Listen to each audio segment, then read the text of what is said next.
The Lantern Maker's Legacy. In a bustling town surrounded by rivers and hills, there lived a lantern maker named Kavi. His small workshop stood at the edge of the market, where people admired his beautiful lanterns. Each lantern was unique, with intricate designs carved into the metal and colourful glass that sparkled in the light. Despite his talent, Kavi lived modestly. He poured all his time and effort into crafting lanterns, but rarely earned much because he charged only enough to cover his needs. "Why don't you charge more?" his neighbours would ask. "I want my lanterns to bring light and joy to everyone," Kavi would reply with a smile.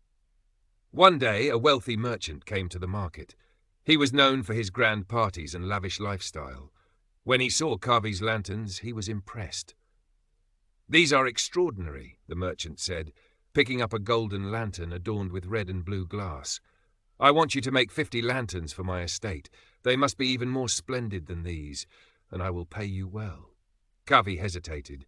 He had never made so many lanterns at once, but the merchant's offer was tempting. The money would allow him to improve his workshop and buy better materials. "Very well," Kavi said. "I'll begin at once." Kavi worked tirelessly for weeks, pouring all his skill into the lanterns.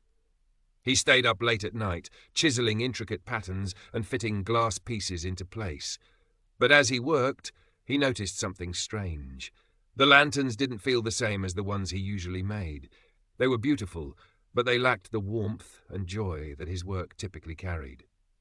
"Perhaps it's because I'm rushing," Kavi thought. "I'll focus harder." When the lanterns were finished, they were delivered to the merchant's estate. The merchant was delighted. "These are perfect," he exclaimed. He paid Kavi generously and hung the lanterns in his grand halls, but when the merchant lit the lanterns for a party, he frowned. "They're beautiful, but the light feels cold," he said. His guests agreed. The lanterns shone brightly, but their glow felt distant, almost lifeless. Meanwhile, back in his workshop, Kavi felt uneasy. He had the money he'd earned, but he didn't feel satisfied. He missed the joy of crafting lanterns with care and meaning. One evening, a little girl came to his shop. She held a small coin in her hand.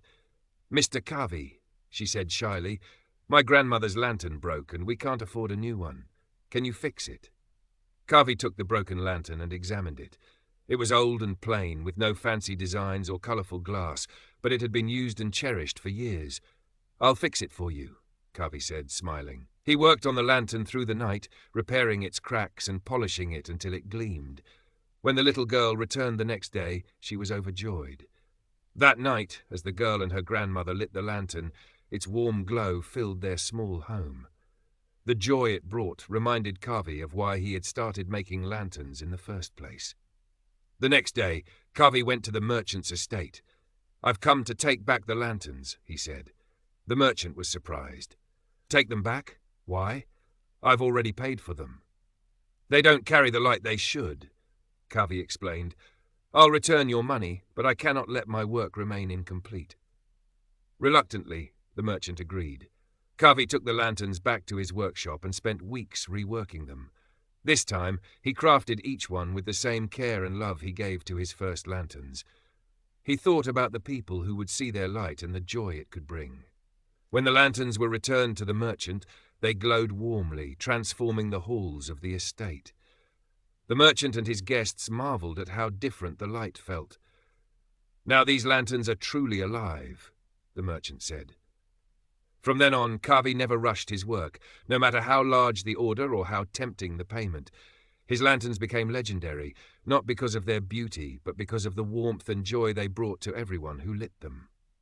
Moral: true value lies not in how much you earn or how quickly you work, but in the care and purpose you put into what you create.